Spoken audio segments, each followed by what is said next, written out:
Hey everybody. Here we're going to do the roadmap, the road to the apocalypse. We're on deadlinger.com. Let's see what we've got in view here.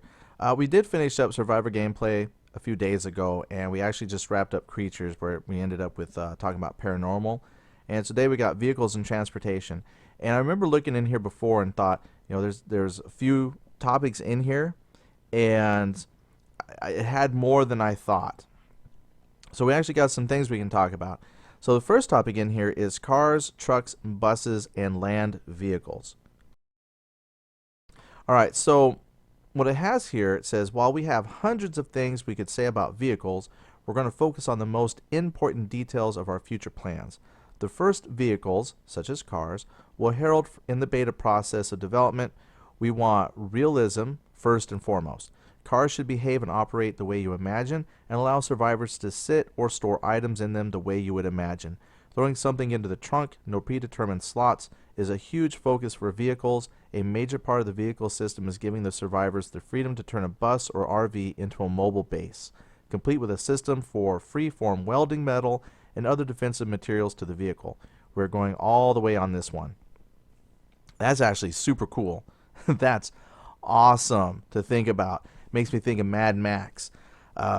Whenever I hear people say like that freedom to weld and stuff, it just makes me think back when I went to Somalia, and I remember we got to our first base, if you will. We came off the plane, the airport, drove to our base, and I remember seeing trucks, and the one that stands out the most to me was a Hemet cargo truck. So this is back in like '93. So if you look that up on Google, a Hemet, I think the abbreviation is like a HEMTT. It's been a while, made by Oshkosh. Okay, so you look that up and you'll get an idea of what a Hemet cargo carrier looks like. I think they still use them a little bit. But on the back of this cargo carrier, they had taken these 55-gallon drums and welded them onto the front of one cargo area and the back, like in the back of the cargo spot, at the front and the back. And they took out the top and the bottom and basically made those into little weapon platforms.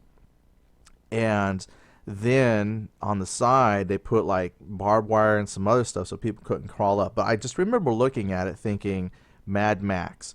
So when I'm looking at this here, where you could take your RV and weld stuff to it, or a truck, or whatever kind of vehicle they have, it makes me think of that kind of that Mad Max world. And it's all doable. It's possible.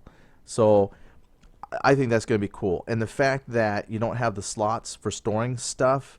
When I play Breaking Point, or you play like one of them DayZ type mods, and you have the vehicle, and you go to the back side and you open it up, it's a slot based system.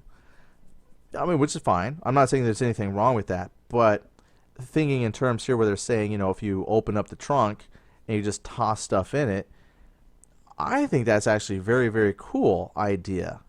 Just if it'll fit in the trunk, it fits in the trunk. And if you can't close the trunk because there's too much stuff, it's not because you ran out of slots. It's because, well, the trunk filled up with stuff. I think that's pretty darn cool. Now, when we want to talk about the different types of vehicles, so they got cars, trucks, buses, land vehicles. I think like having the RV would be so freaking cool, and you could put things on there to make that, the zombie apocalypse survival vehicle. I think that'd be so cool.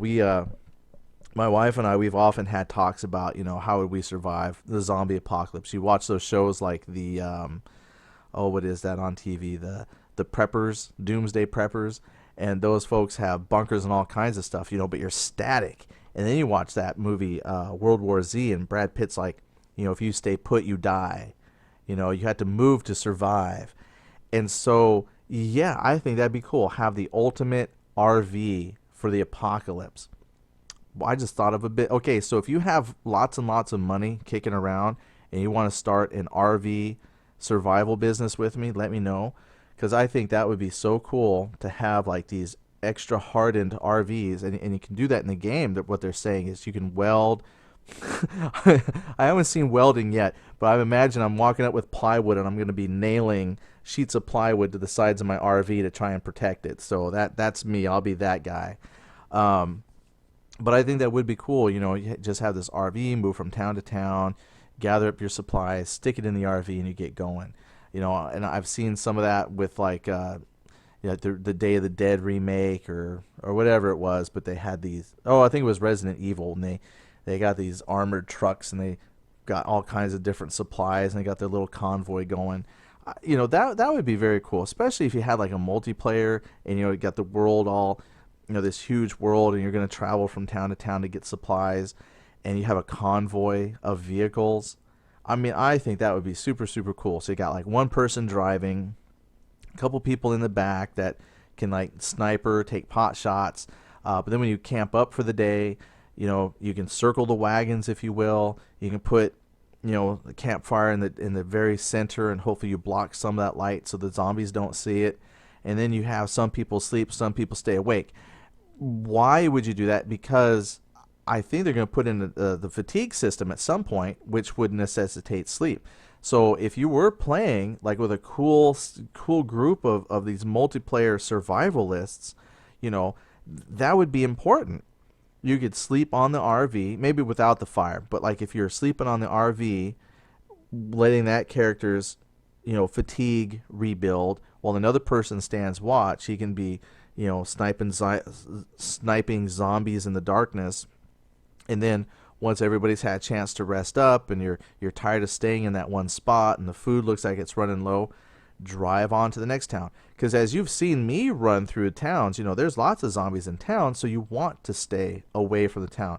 I mean, as it stands, it's just easy to go running, take a short jog over to the next town, and go through that and grab food and stuff.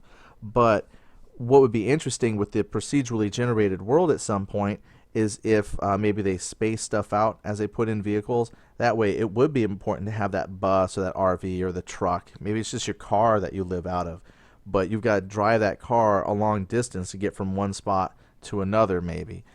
It's so cool to think about the potentials and the possibilities when you start adding in the vehicles.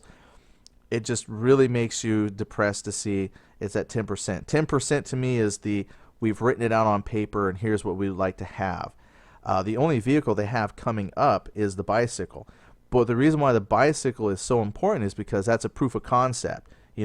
As they continue to improve the physics, they got to get the physics for the vehicles right, and the bicycle is the first one, such as the handling characteristics and the traveling, see how that's affected, going cross country. There's a lot of things, honestly, that go into a bicycle that you wouldn't think about for a game. But that right there is the basis for your entire vehicle system going forward, because now you've got the wheels and you've got all of that stuff considered.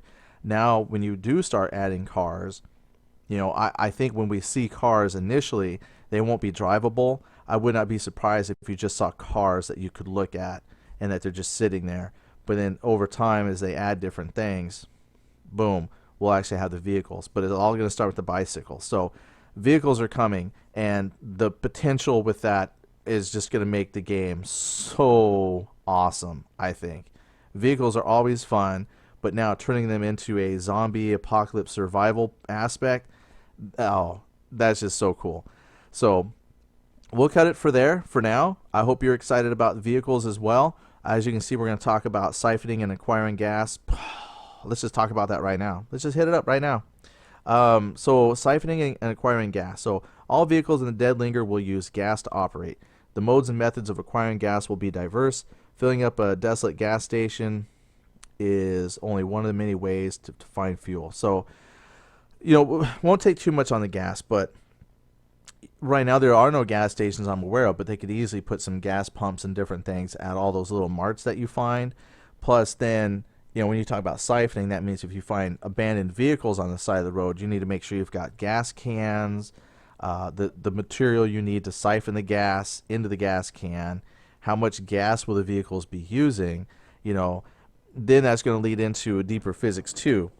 So the more laden down you make your vehicle and put all your different welded on defense mechanisms, is that going to suck more gas as that thing drives? Then at some point, if a lot of this stuff doesn't respawn in your world, you theoretically at some point could run out of gas. And then you got to really think, how important is that RV then? Because if you can't drive it, what's the point of having it?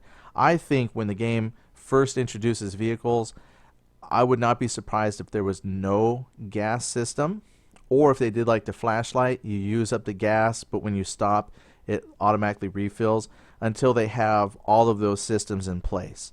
And I think that would be a good thing to do, is just start small with the vehicles. Like I said, just put it in where it's not movable, but you can kind of see how it works for storage or sitting in it, and all these different things. And then at some point, make it drivable so you can test out physics, because then that will lead the way for more vehicles. And then at some point, worry about the gas and how to siphon it and where to find gas and store gas. So little baby steps, but it is definitely one aspect of the game that I think is going to really set it apart from other games. Right now, if you look at, say, the DayZ mod, I'm not talking about standalone, but the DayZ mod with Arma 2 and then the Arma 3 mods like Breaking Point, Dead Nation, excuse me, those have vehicles in them already. But it has those vehicles because that's part of the underlying, the makeup of the game. I mean, that's how they came. Those were already vehicle simulators to begin with the tanks and stuff. And they have, in this game, Dead Linear, they got to build all that from scratch. So I know they can go on to Unity and you can actually buy different vehicle packages you can use in your game. But from what I've seen with these guys, they like to build everything from scratch. So coming, but it's going to be really down the road. But I'm very excited to see what they're going to come up with. So gas, vehicles are all on the way. Anyway, thanks for watching the roadmap. Come back next time. We'll talk about some other stuff as it relates to vehicles and transportation. All right, thanks everybody. Take care.